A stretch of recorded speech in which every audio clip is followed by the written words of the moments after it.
പാലിൻ്റെ വെളുത്ത നിറത്തിന് കാരണം കേസിൻ. മനുഷ്യ ശരീരത്തിൽ ഏറ്റവും കൂടുതൽ കാണപ്പെടുന്ന റേഡിയോ ആക്റ്റീവ് ഐസോട്ടോപ്പ് പൊട്ടാസ്യം 40. മനുഷ്യ ശരീരത്തിൽ ഏറ്റവും കൂടുതലുള്ള ലോഹം കാൽസ്യം. മനുഷ്യ ശരീരത്തിലെ കൊഴുപ്പ് അളക്കാൻ ഉപയോഗിക്കുന്ന ഉപകരണം സ്കിൻ ഫോൾഡ് കാലിപ്പർ. ജീനുകൾ മുറിച്ചു മാറ്റുന്നതിന് ഉപയോഗിക്കുന്ന എൻസൈമുകൾ അറിയപ്പെടുന്ന പേര് ജനറ്റിക് കത്രികകൾ. DNA-യിലെ പ്രവർത്തനക്ഷമമല്ലാത്ത ജീനുകൾ ഏതു പേരിൽ അറിയപ്പെടുന്നു? ജങ്ക് ജീനുകൾ. സാധാരണയായി മനുഷ്യ ശരീരത്തിലെ ഏറ്റവും താഴ്ന്ന താപനില ഏത് സമയത്താണ്? രാവിലെ 4 മണിയോടെ. മനുഷ്യ ശരീരത്തിൻ്റെ ശരാശരി ഊഷ്മാവ് എത്ര ഫാരൻഹീറ്റാണ്? 98.4. മനുഷ്യ ശരീരത്തിൻ്റെ ശരാശരി ഊഷ്മാവ് 36.9 ഡിഗ്രി സെൽഷ്യസ്.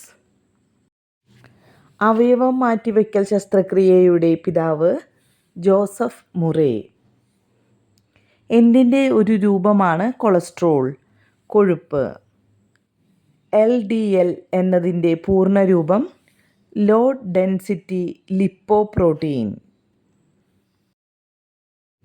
ഏത് കോശമായും മാറാൻ കഴിവുള്ള സവിശേഷ കോശങ്ങൾ ഏതു പേരിൽ അറിയപ്പെടുന്നു?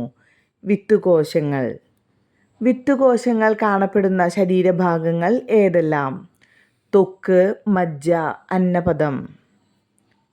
ശരീരസംരക്ഷണം, ആഗിരണം, സ്രവങ്ങളുടെ ഉൽപാദനം എന്നീ ധർമ്മങ്ങൾ നിർവഹിക്കുന്ന കല ആവരണകല. ശരീരത്തിന് ദോഷകരമായ കൊളസ്ട്രോൾ LDL.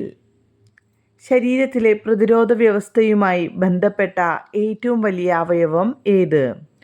പ്ലീഹ. ശരീരത്തിലെ ആയുധപ്പുര എന്നറിയപ്പെടുന്ന ഭാഗം പ്ലീഹ.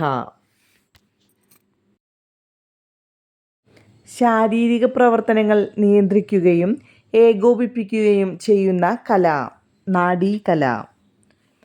സാധാരണയായി മനുഷ്യ ശരീരത്തിലെ ഏറ്റവും ഉയർന്ന താപനില ഏത് സമയത്താണ്?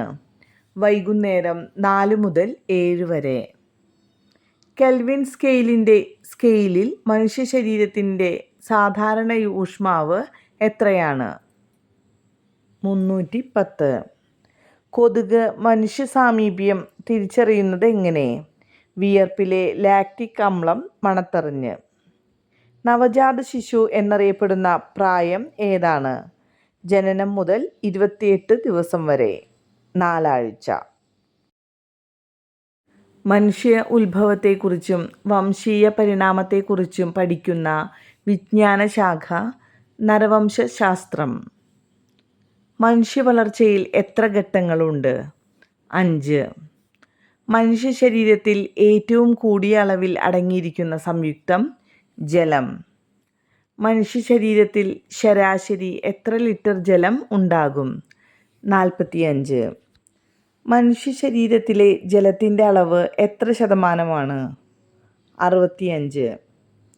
മനുഷ്യൻ്റെ ഹൃദയമിടിപ്പ് നിരക്ക് 72 പ്രതി മിനിറ്റ്.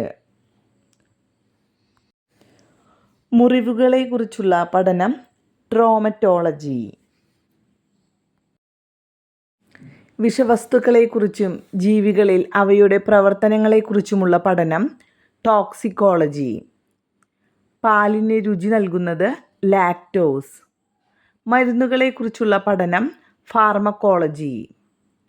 മാറ്റിവയ്ക്കപ്പെട്ട അവയവത്തെ ശരീരം തിരസ്കരിക്കാതിരിക്കുന്നത് തടയാനായി ഉപയോഗിക്കുന്ന ഔഷധം സൈക്ലോസ്പോറിൻ. നവജാത ശിശുക്കളെക്കുറിച്ചുള്ള പഠനമാണ് നിയോനേറ്റോളജി. പ്രതിരോധ സംവിധാനത്തിലെ പ്രധാന ഘടകങ്ങളായ T കോശങ്ങൾ, B കോശങ്ങൾ എന്നിവയെ സംഭരിക്കുന്ന അവയവമേത്? പ്ലീഹ. ഏറ്റവും സമീകൃതമായ ആഹാരമായി അറിയപ്പെടുന്നത് പാൽ. ശരീരത്തിലെ പട്ടാളക്യാമ്പ് എന്ന് വിശേഷിപ്പിക്കപ്പെടുന്ന അവയവം പ്ലീഹ.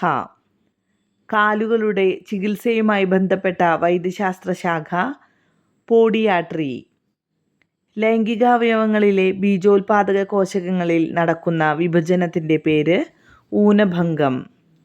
ക്ലോൺ എന്ന വാക്കിൻ്റെ അർത്ഥം ചുള്ളിക്കമ്പ്. മനുഷ്യ ശരീരത്തിൻ്റെ ശരാശരി ഊഷ്മാവ് 37 ഡിഗ്രി സെൽഷ്യസ് ആണെന്ന് ആദ്യമായി കണക്കാക്കിയ ജർമ്മൻ ഭിഷഗ്വരനാര്? കാൾ വുണ്ടർലിക്. പാലിൽ അടങ്ങിയിരിക്കുന്ന പഞ്ചസാര ലാക്ടോസ്. മനുഷ്യൻ സസ്തനികളിലെ ഉയർന്ന വർഗമായ ഡാഷ് എന്ന ഗണത്തിൽപ്പെട്ടവയാണ് പ്രൈമേറ്റുകൾ. മനുഷ്യ ശരീരത്തിൽ ഏറ്റവും കൂടുതലുള്ള മൂലകം ഓക്സിജൻ. ആദ്യമായി കണ്ടുപിടിച്ച ആൻറ്റിബയോട്ടിക് ഔഷധം പെനിസിലിൻ. ഏറ്റവും കൂടുതൽ ഉപയോഗിക്കുന്ന വേദന സംഹാരി ആസ്പിരിൻ. മൂക്കിനെ കുറിച്ചുള്ള ശാസ്ത്രീയ പഠനം റൈനോളജി. മരിച്ചു കഴിഞ്ഞ് മണിക്കൂറുകൾ കഴിയുമ്പോൾ കൈകാലുകൾ ബലം വയ്ക്കുന്ന അവസ്ഥയ്ക്ക് പറയുന്ന പേര് റിഗർ മോർട്ടിസ്.